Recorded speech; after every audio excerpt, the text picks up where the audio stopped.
Thanks again for everyone being here, and I'm looking forward to being able to sort of talk about this concept of monumental. The chat I was going to give today is sort of a mix between practical and sort of thought-provoking, I guess. So yeah, I'll talk a little bit about sort of my background, sort of the genesis of Rush, and some of the learnings around you know, some of the things that we're trying to achieve, and bring those home with a discussion about how legacies are formed, whether on purpose or not. And yeah, hopefully you take something really practical away from this. And I think a lot of the stuff I'm saying will probably not be groundbreaking, but it will be interesting to hear the perspective of a team of people who are actually putting to practice some of the things that we all probably think about every day. So yeah, I'm Danu. I'm the CTO and founder of Rush. We are a studio of about 100 people based in Parnell. I started the company about 10 years ago when I was 24, 25, coming out of university. And we actually started off in video games initially. But the original inspiration for Rush was an understanding of, this new wave of computing that was coming in with the iPhone. I saw this wonderful, miraculous device, beautiful looking device, doing everything a computer much larger than it was capable of. And I saw that and said, look, the world's probably going to change, and it's a good time to be one of the change agents in that. Over the years, technology has the world has really digitized, and our secret sauce has been applying design thinking and creativity very close to pragmatic engineering. We were definitely the first in the New Zealand market, probably one of the first in the world after IDEO, to actually integrate design and engineering in such a close way. And the results, I think, speak for themselves. I do believe we are a premium studio, and people recognize our products and appreciate them, and it shows. We've worked for the National Health Service in the UK, Microsoft over the years, Disney. We've just won an open source award with Tehuku. So there's a lot of really interesting work behind the history of the company. And by some estimates, I wouldn't be surprised if one of our digital products, every single person on this call has used or is currently sitting on your phone, on your smartphone. The most obvious recent example is the New Zealand COVID Tracer app, which was, a really interesting, very challenging project, and has been a real, validation for what we believe in and, what we're trying to do as an organization. And the product that we built with the New Zealand government, it was built very quickly, but it is generally considered one of the best contact tracing solutions in the world, digital contact tracing solutions in the world, so much so that when the UK were trying to recover their contact tracing program, they reached out to us and asked to license the technology. And we were able to deploy it in the UK, and the QR code system in the UK is also the same one that runs in New Zealand. We also helped other countries like the Cook Islands deploy similar technology to enable them to operate with their borders open and try and keep their economy, tourist-based economy, kind of ticking over.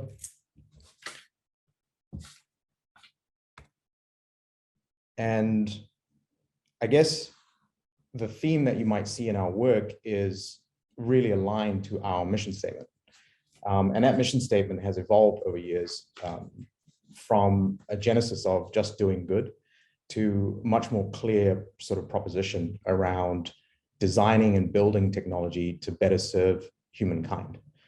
And I think the where that sort of came from for me was from an early age. We emigrated as a family from Zimbabwe and Sri Lanka, and we used to travel back and forth between Sri Lanka and New Zealand, and while my sister and I were growing up. And what this does to you is it gives you constant reflection about the privileged situation that you're in, because you go from being in a safe, well-resourced, fair country like New Zealand, where you have access to education, and you don't have to worry about instability and a lot of the other issues that developing countries have. And you do that for about 2 years, and then you go home and you see your cousins who are the same age, or your extended family or friends that are there who are the same age, who are struggling with different things. And when you do that over a really long time span, you start to realize that the advantages that you were handed because of no decisions you ever made really influence the outcome and potential of what any individual can achieve. So for my sister and myself, the attitude was really about making the best of what you've got. Because there are many, many people around the world who have a lot less and are probably a lot more capable than you. And they may not reach that potential. So it's kind of an obligation to do your best and work your hardest to make use of the opportunity.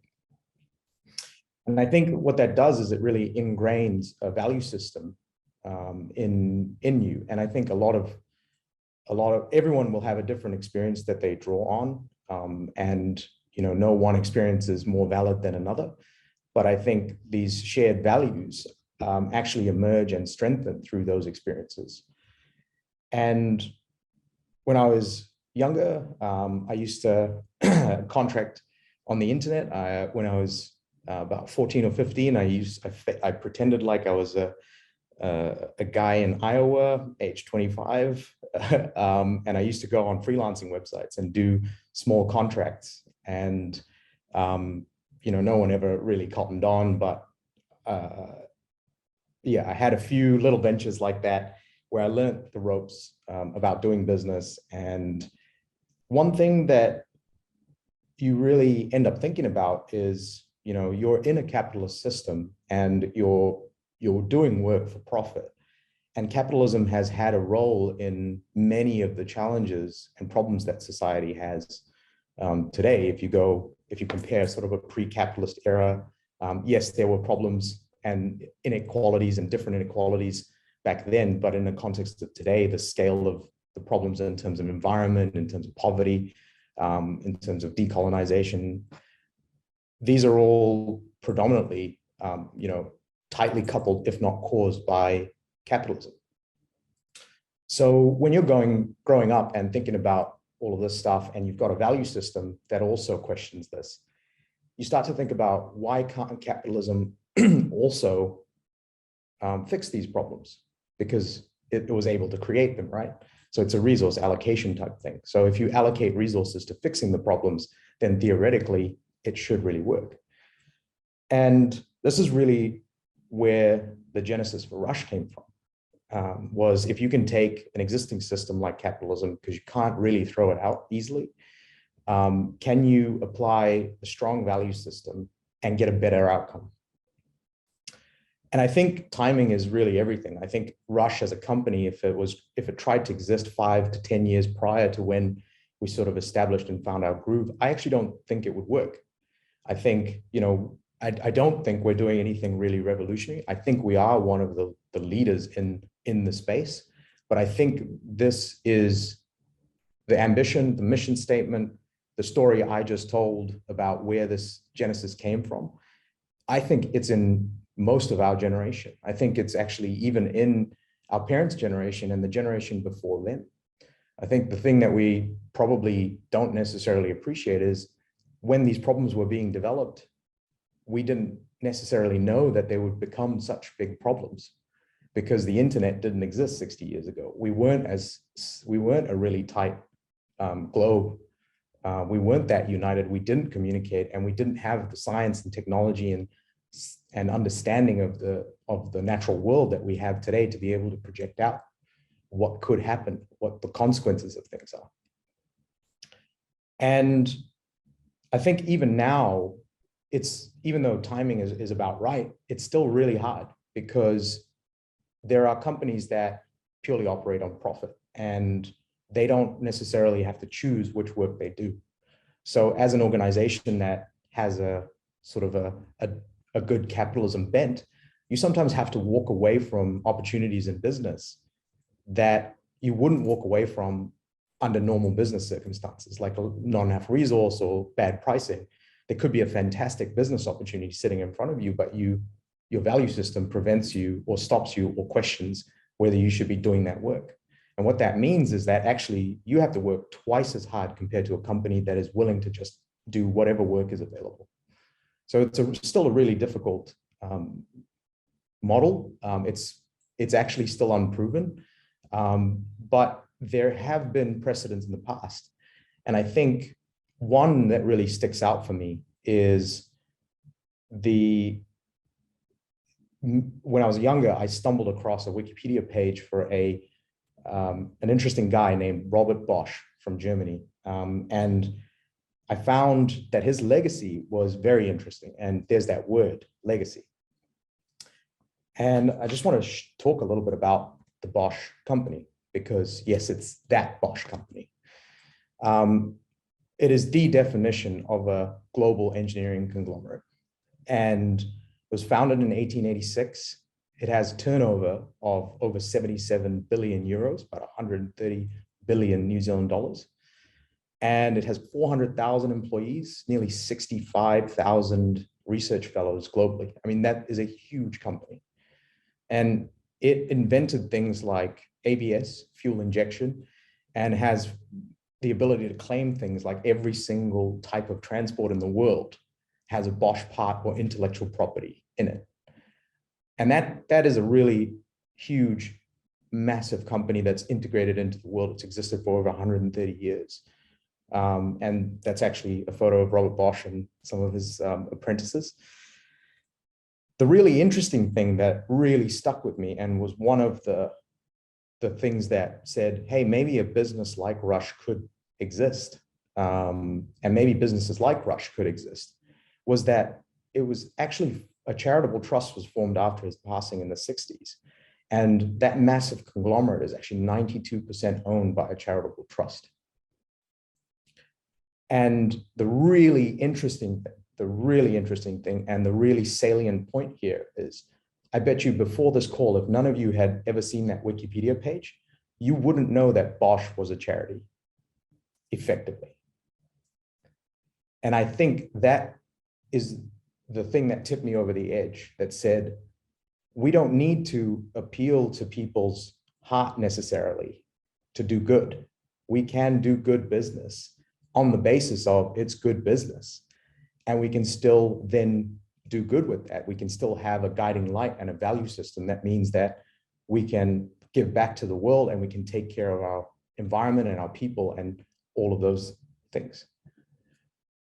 So the interesting thing here is the side effects of the Bosch organization from being this way and this age are really interesting. It has a 130-year history. It has a business plan that increments in decades and centuries, which is incredible. It reinvests heavily in its people. It doesn't pay out massive dividends. It pays out generous dividends for the charitable trust to really do its thing. But the reinvestment is incredible. They have, as I said before, 65,000 research fellows. They're one of the world's biggest drivers for engineering research. And again, this is because it has a long-term view. It's not constantly trying to squeeze out dollars and cents for its shareholders.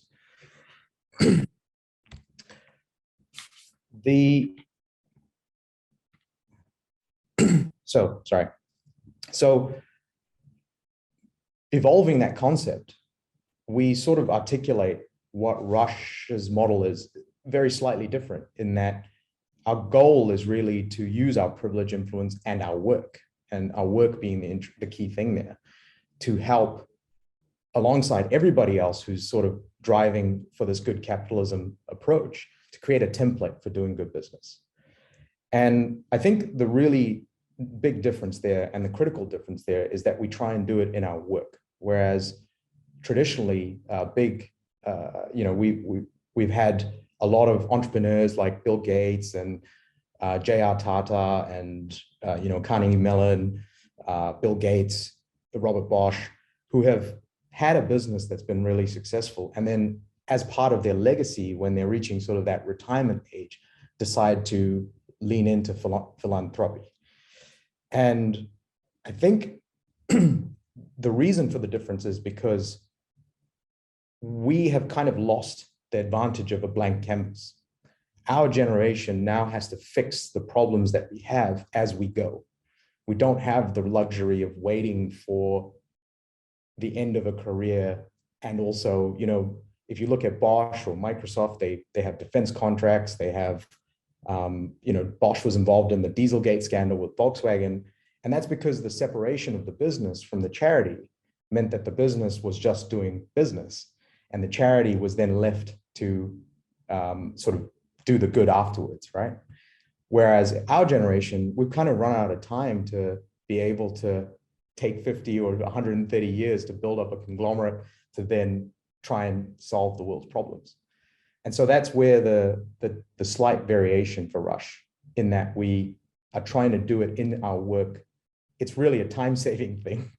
And it's a belief that we have to fix the problems that we have in front of us as we go and with everything that we do. So what that means is that we can really start looking at business differently. And I think the value system that we have ingrained, I've picked sort of 3 example apps here that we've developed. So the Kupu app, which was a Te Reo translation app, where you could take a photo of something and it would translate whatever it sees into Te Reo. Is one of the most downloaded apps in New Zealand, a couple 100,000 downloads, very popular in the education sector and with teachers. And objectively, what that does is it translates images into Te Reo. We have the Z Energy app, one of our best customers and longtime partners. The goal of their product is really to give a great customer experience to keep New Zealand moving. And when you look at the Ministry of Health or the NZ COVID Tracer app, the business objective there is to better support contact tracing. But with a purpose lens and sort of a values lens, you can really change how you see what you do every day.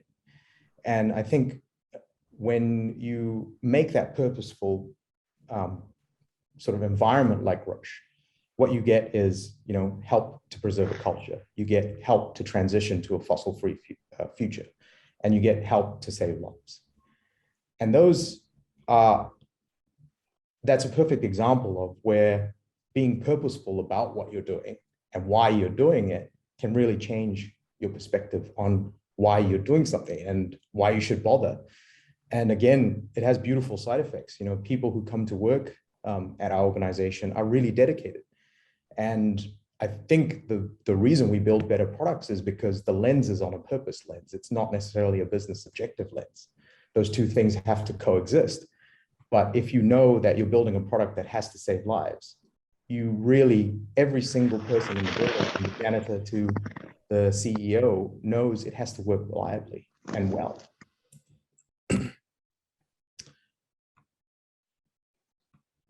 So how does that bring us back to this concept of legacy?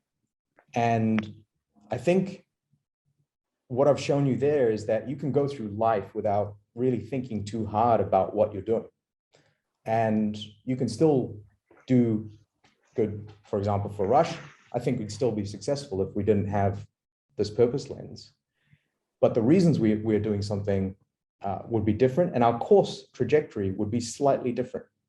We would make decisions that wouldn't necessarily keep us on a pathway to what we want to achieve. And I think there is a really confronting truth to all of this, in that, everything you do matters, but you are not that important. And of course, that's a caveat. I know that everyone is important to people who love you, but in the grand scheme of things. And I think this is a really confronting truth because it is a contradiction in ways, you know? Everyone wants to feel important. Everyone does believe that they're important naturally. But at the same time, there are so many times that we feel helpless when it comes to big issues like climate change or social equity. How can we do anything about that? How can, you know, one person do anything about that?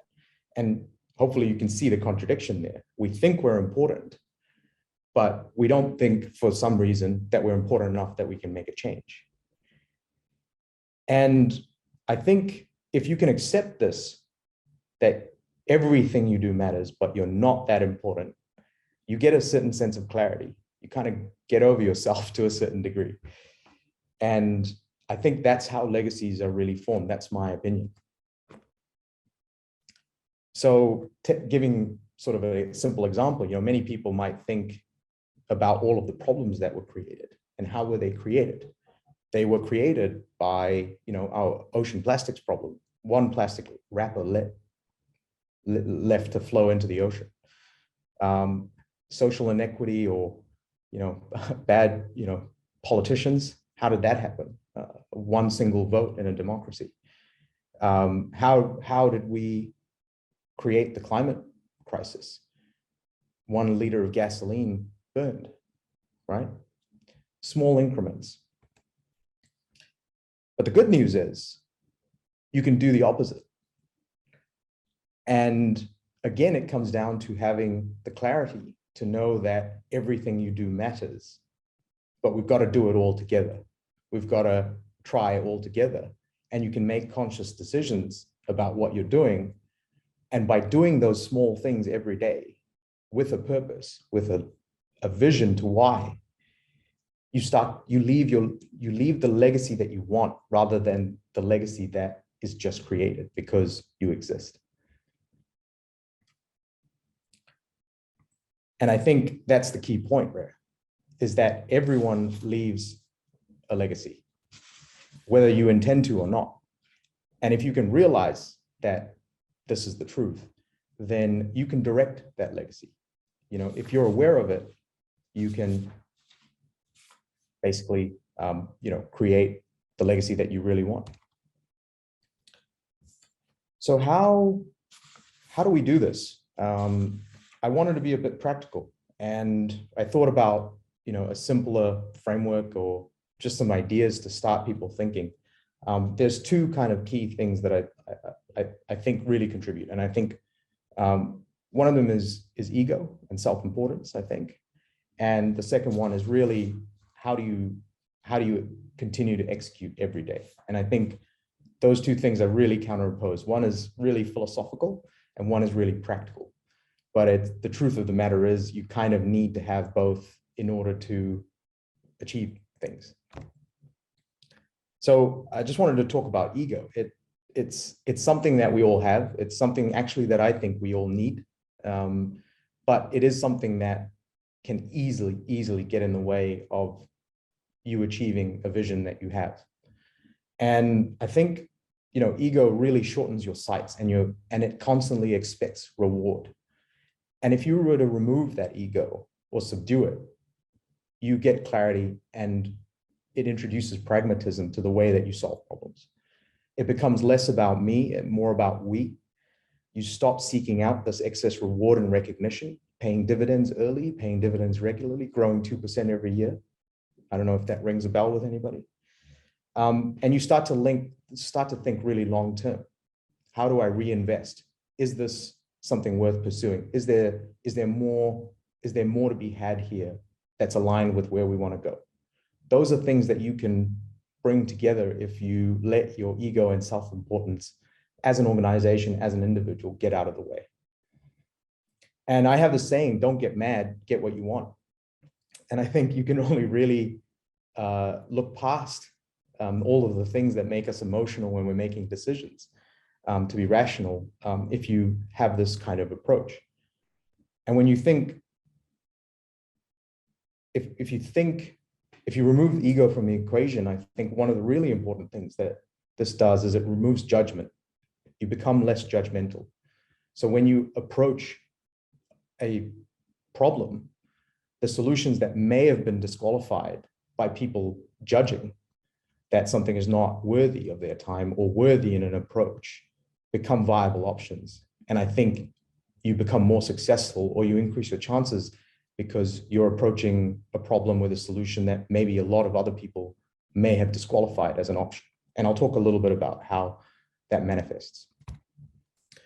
So the second component, the really practical component, is just getting shit done. You have to, if you want to leave a purposeful legacy, I think you have to plan, you have to act, you have to speak outwardly. These are three key things about getting anything done. I think we all know that in a deliberate capacity. Asking people to help, we all have the ability to influence. And I think influence is a really important factor in being able to achieve anything. We all have some level of influence. We all have people that we can turn to and ask to do things. And I don't think you should always wait to necessarily use those things up. We always have this concept of kind of waiting for the right time to ask someone for something. But actually, you can usually ask for something much earlier and much more comprehensive than you think. You have to set goals and you have to communicate, and speak outwardly really talks about that. You have to not communicate to yourself. Don't just bullet point and keep it somewhere tucked away. You have to tell people that matter to you what you're going to achieve, how you're going to achieve it, and why you're going to achieve it. And that does two things. It gives you feedback quickly about the viability of your idea, but it also starts to create a movement. It starts to attract people that are interested in achieving the same thing you are, because we can't really achieve anything great alone. We need to have our friends, our family, our team members, our teammates, our colleagues, and even our competition. And you have to forecast and eliminate downside risk. This is so critical. You can have all the ambition in the world, you can try your best to eliminate a problem, but if it's impractical and you haven't managed the risks, the chances of success are just reduced. That's just science. And I think the most critical thing is, especially when you think about the small increments that I talked about in building a legacy, you have to ritualize and act every day. You have to build rituals that move your vision forward, that do something to move it forward for the day, for the week, for the month. And I like to plan sort of in 90-day increments. And I think Rush kind of operates in that way as well, where we have this really long-term vision, but we try and steer the boat in a much shorter term time span in order to keep us course corrected continuously. So how does this manifest, and what are some examples? I think I just want to talk through three quick examples, and then we'll wrap around there.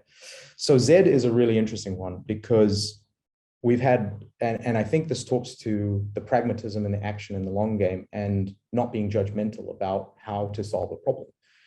The reason we believe in working with Z, and the reason we were excited to work with them, is because they were a team that showed that they understand their contribution to climate change. They are 50% of New Zealand's market share and billions of tons of CO2 burned into the atmosphere. And we've actually had, when we've been hiring, and people sort of walk away and say, I'm not going to work for a fuel company. But again, I believe that that's ego. If you were to look at the problem and say, actually, Z have acknowledged that they need to change and that they want to change, and they have initiatives like Flick Electric and the biofuels, and they understand that this transition needs to happen and they want to accelerate it. Then by working with them, if we were to take their 10-year transition plan and take 2 years off their transition, the truth is we'd take billions of tons of CO2 out of the atmosphere faster. And that's facing reality. That's the pragmatism. If Z weren't there, somebody else would be selling that fuel. And actually, if you have a committed partner like that, who's aware of those things and wants to make a change, then help them make a change faster. Well, that's the best way to make the biggest impact, because they're 50% of the market share. So we can transition the entire market faster, with their help, obviously. But there's an acknowledgement that you have to be on the pitch to play. And I think some of the things that we talked about before might eliminate that as being an option. We have this program that we've been helping out with. Pav, our former CEO, is on board of directors and has mentored Cam, the founder, since its inception. It's called the Take Two program, where we work with prisoners who show potential, and we teach them how to program computer software, and then we give them an internship and introduce them into the industry and support them all through that. And I think the approach here is, again, activism, influence, acting, and this subdued ego, less judgment, more pragmatism. And the idea with Take Two is that we form that template that we were talking about good business. Rush taking on 1 or 2 interns is probably not going to materially change the situation. But what it does is it creates some activism, a space where we can say, a company like Rush, where we're doing government work, we're doing all kinds of stuff that automatically your judgment, your ego would disqualify us from doing. If we can do it, then hey, big corporate, you can do it too. And we can address social inequity together, and we can give people a real second chance. And sort of lastly, an interesting aside, and there's absolutely zero business benefit for Rush in doing this, but we've been actually running and leading a New Zealand tech-focused fundraiser for UNICEF to raise vaccines for the COVAX program. And I think that speaks to taking action rather than waiting for that legacy. We're all in this situation together. We need to vaccinate the whole world before we're out of it, and we can't just sort of sit on ourselves and say, hey, we're fine, but the rest of the world isn't, because the truth is when we're not going to be fine until everybody's fine. And this is a simple task of kind of using our influence and existing networks to draw on and address a problem that's facing us, where the New Zealand tech industry has benefited from a lot of these countries that are suffering from poor vaccination rates and COVID ruining their economies. So I think with that, I sort of just want to summarize and say, remember, everything you do matters. And if you do it purposefully with pragmatism, action, and some humility, your legacy will follow regardless. And it's up to you to shape it. And it's easier than you think. I just wanted to leave everybody with a final quote, and then I have a short ask straight after this. This was my sister, who's my greatest cheerleader. She printed this out and left this on the back of my bedroom door so that every day when I got up to go to work, that was staring me in the face. And I think it really summarizes the concept of legacy and some of the things about small incremental change, the things you don't notice and the things you do notice. Yeah, it's a James Allen quote from a long time ago, and it took me it took me years to actually understand this, but dream lofty dreams, and as you dream, so shall you become. Your vision is the promise of what you shall one day be, and your ideal is the prophecy of what you shall at last unveil. And I think that's a great way to summarize the concept of legacy and leaving something monumental behind. The short ask I have is that if you are all willing, and if your businesses are willing to also jump in on the UNICEF fundraiser, we've raised $70,000 between a few New Zealand tech companies, and our goal is to raise 100 grand. And this is just from asking, the power of asking. We just went out to our friendly companies and said, hey guys, should we raise a bit of money for this, because it's the right thing to do, and overwhelmed by the support and how quickly people have agreed to this. And I think also demonstrates that action that I was talking about. And I think, if anyone's inclined, please scan the QR code and, see if your businesses would be keen to be involved. Yeah, and thank you all for your time, and really appreciate everything. Yeah, everybody here, and I think we may have some time for questions. I'm not sure. Yeah, absolutely. And thank you so much, Danu. It took me a while to unmute. I think I've got goosebumps actually. That was really incredible, and just so many amazing takeaways to be left with. Some that really resonated with me. I love you said really early on that you don't need to appeal to people's heart to do good. And I think it's easy to get swept up in value signaling. So that's just a really great reminder. But every single thing that you said, and especially that summary, is definitely something that we can all mull on over the weekend and probably the next 90 days, 100 days and more. So thank you. And we do have some questions, and just a reminder to pop more in the chat as they come to you. And we will also grab that link and share it out so that if you didn't get a chance to scan or do it today, we'll make sure that we get that to you as well.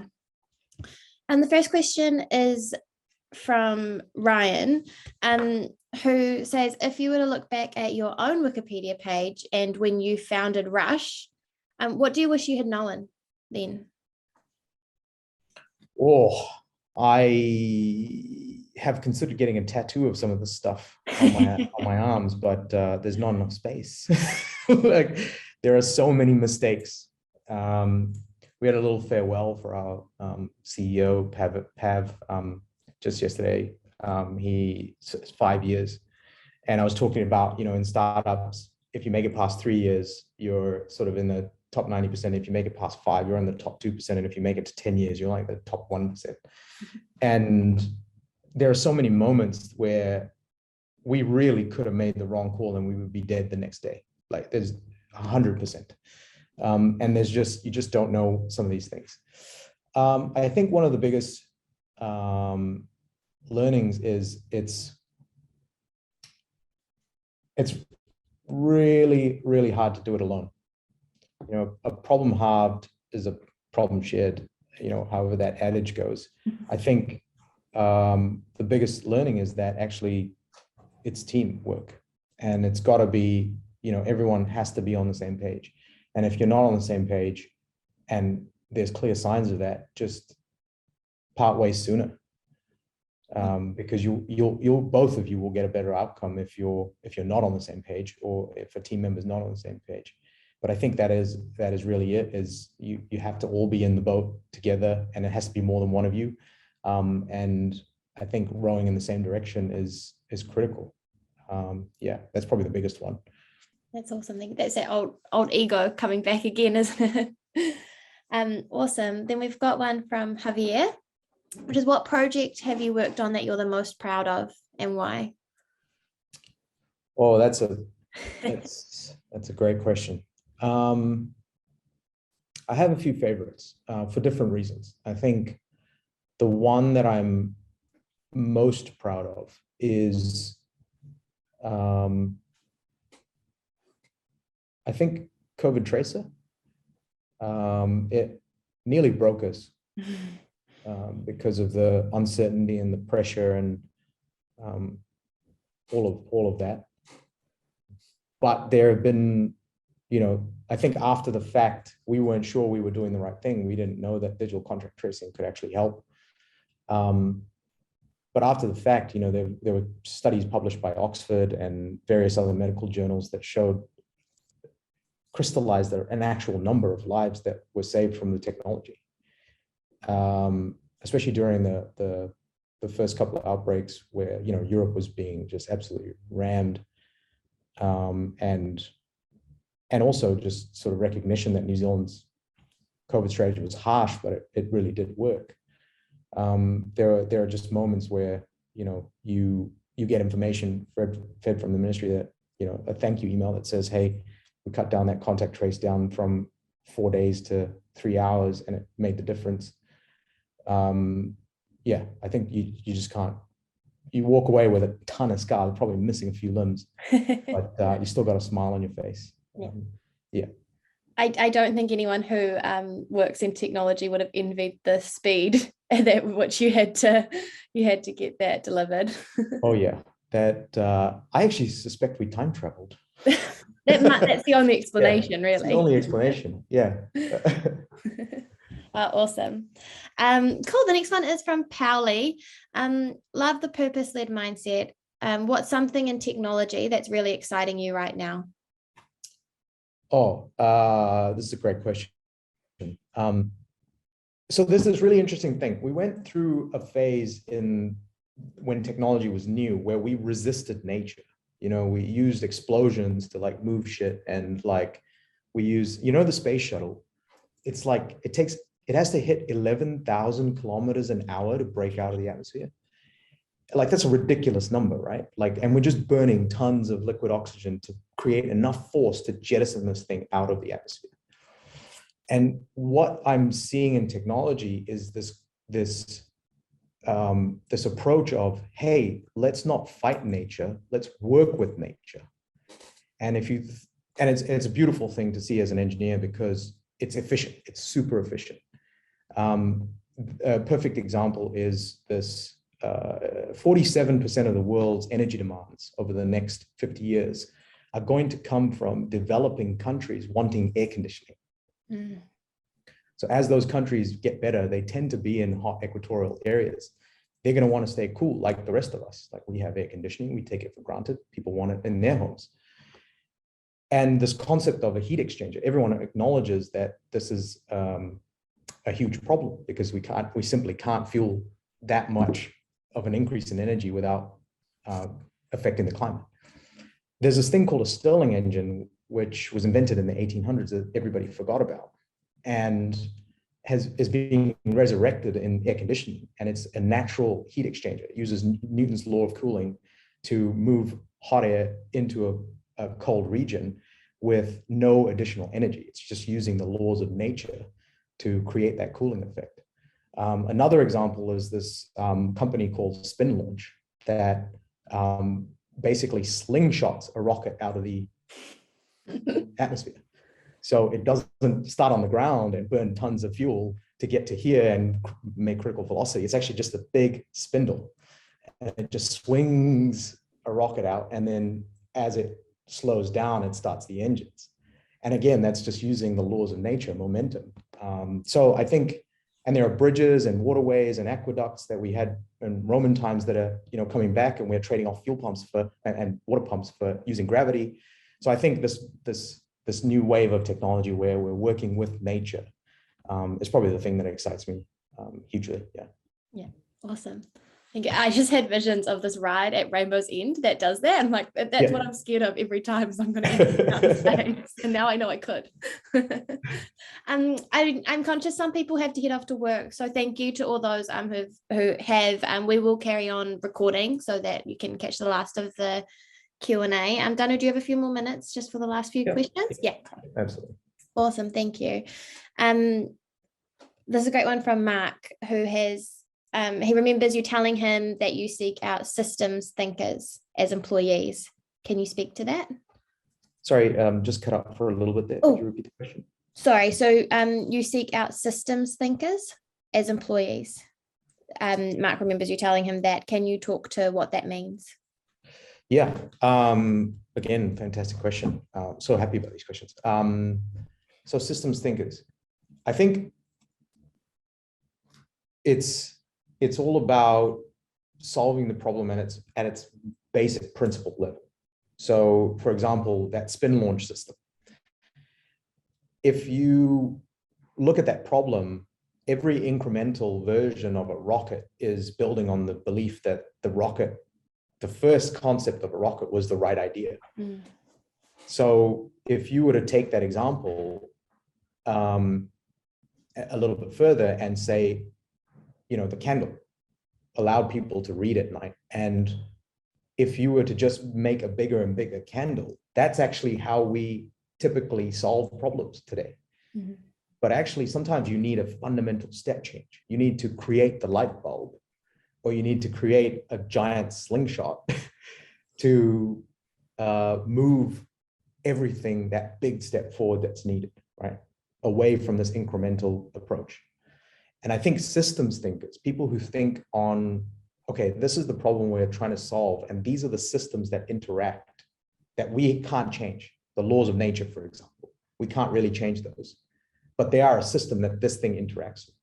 And I think systems thinkers don't just focus on the rocket, they focus on the systems that the rocket has to operate inside. And that's what I really like. And I think people who think like that are also, they tend to be bigger picture thinkers, right? They tend to think a little bit more strategically about, okay, let's work on the assumption let's remove our ego. Let's work on the assumption that the rocket that we've been spending hundreds of millions of dollars on is the wrong design, and we start again from scratch. That requires a bit of bravery, but it also requires a fundamental belief in the systems underneath and knowledge of the systems underneath, so that you can go, there might be another solution here. It's not just this one answer. So I guess hopefully that kind of explains why, and yeah. Yeah, that's a fantastic explanation. Thank you. I'll just have a quick scroll to see. This one's a bit of a different thread, but coming back to the COVID Tracer app, and something we all probably wonder, did you and Rush receive any backlash, threats or kind of, discussion around that? I don't actually know. So it's really important to note here that Elena and our comms team would never let me anywhere near the public comms inbox. I'm such a troll that I would get us in hot water in about 30 seconds if we did. I think every project we've done, we've always had somebody curious, because they all operate at scale. They're all millions of users located somewhere around the world or in New Zealand. So you always get a tin foil hat crowd, shall we say. And I think genuinely, like, we've never had any malicious. It's always just been kind of intrigue and someone a little bit strange, not in a bad way, just different, asking a random question. So yeah, I think we've been lucky. And I think also probably something to do with being in New Zealand. I think we are, in general, the majority of us are a kind culture.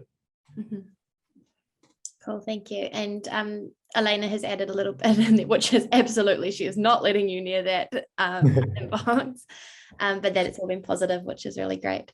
I believe that is all of our questions. I'm going to do a last call. Any final questions from the audience? And otherwise, Danu, I might just ask you to wrap up, maybe just by sharing. You've given us so many takeaways today, but what are you excited about for 2022? Oh, that's a great question again. I'm excited to travel again. Like, I loved just being a backpacking nomad whenever I was given the chance, under the guise of traveling for work. I would just bolt on days here and there and just float around and travel light. I miss it a lot. So I'm really looking forward to being able to and see my family. I haven't seen my sister in a couple of years now, and really keen to see her. So I think that's probably the top thing for 2022. Yeah, I think a lot of us can relate to that one. And Rosie has just snuck in with one final question that we'll take today. Speaking of the tinfoil hat crowd, what are your ideas, or what can we do about battling misinformation or disinformation? Yeah, this one, if you don't mind, I'll take a few minutes because it's pretty important. It's a big one. Yeah. I'm a pretty liberal free market capitalist. Like, I do believe in free market forces, and if we put a value system over it, it will steer us in the right direction. But you can't rely on everyone doing the right thing. That's just not the reality of the world. And I think regulation needs to play a much more aggressive role here. Much more aggressive. Mm-hmm. And I'm reminded, I don't talk about this often, but I will mention it here. When the terror attacks happened in Christchurch, we have a computer vision team, and I remember sitting in my parents' house thinking and hearing that a colleague had been killed in the attacks, and we were friendly, and we used to play football occasionally, and had huge respect for him. And I remember sitting in my parents' house saying, we have a technology team. There's a huge amount of misinformation. People are sharing this disgusting video all over the internet through Facebook and whatnot. We have to try something. So I picked up the phone and I talked to Pav, and we pulled the whole team together, and anyone that would volunteer. And we had about 10 or 15 people in a back room in the Rush office, working, just using machine learning and any research that we could find for identifying this video automatically, and issuing takedown notices. And we managed to build something within a couple of days that worked sort of 95 to 96% reliably. It could detect even if the video is distorted or cropped or trimmed. I'm still traumatized from having to watch that video so many times.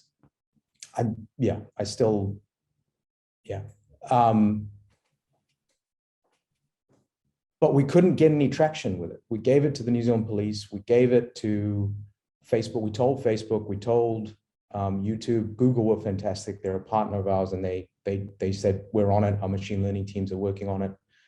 Thank you for everything you've done. And I remember thinking after that, why the fuck does Facebook have a... And why doesn't the government just have a rule that says, if you can't staff someone on Facebook staff to watch that live stream while it's live, then that should be the rule. That should be the rule. And Facebook would say, well, we can't afford that. And we would say, well, fuck you, don't do it. Yeah. And I think really let down by the regulators. Too slow, just pretending like nothing's happening, head buried in the sand. And the reality is that wasn't the first live stream of a mass murder. That wasn't the first live stream of something that shouldn't have been streamed. Why do we have that feature? To make more money selling ads? It's not worth it. It's not even a comparable trade-off, considering, you know, all of the people, the traumatized people who have to then watch all of the takedowns. Yeah. It's just a terrible, terrible example where, you know, Facebook probably didn't maliciously want to do that, but they just built this thing that started to create revenue, and they started to optimize it. And then they tried to, instead of thinking on that system level and going, we shouldn't increment on this feature, we should just delete it. You know, we should go back a step. They just kept incrementing it until it became this thing that is a problem. So yeah, I think the belief is really that we need far more aggressive, far more capable regulators. We need engineers, software engineers who have worked for these companies to be the regulators. They know them backwards. You can't have a CTO lie to you if you've been like, no, I wrote the code for that. I know it doesn't work like that. And this is how it should work. And this is a rule that's practical. You can implement this. The thing that really pissed me off is if you put a Drake song on your YouTube video or Facebook video, you will be taken down in 5 seconds flat. And you're telling me you don't have the smarts to figure out how to take down a violent video? Your excuse is that it looks like a video game? Terrible, just lying to all of us. And as an engineer who understands how all this stuff works, I know that's not true. You could pour a lot of money into this and you could have a fully automated system, but they have no incentive to do so because the regulation is so poor. Yeah, I hope that kind of answers it. I think we should just clip that and just send that to the powers that be. Yeah. And there's quite a few things happening in the chat, but thank you, Danu, like that answer, and it was a really, really powerful and vulnerable answer. So thank you for sharing that with us. I think we will leave it there. Thank you so much to everybody for joining us today. Thank you so much, Danu.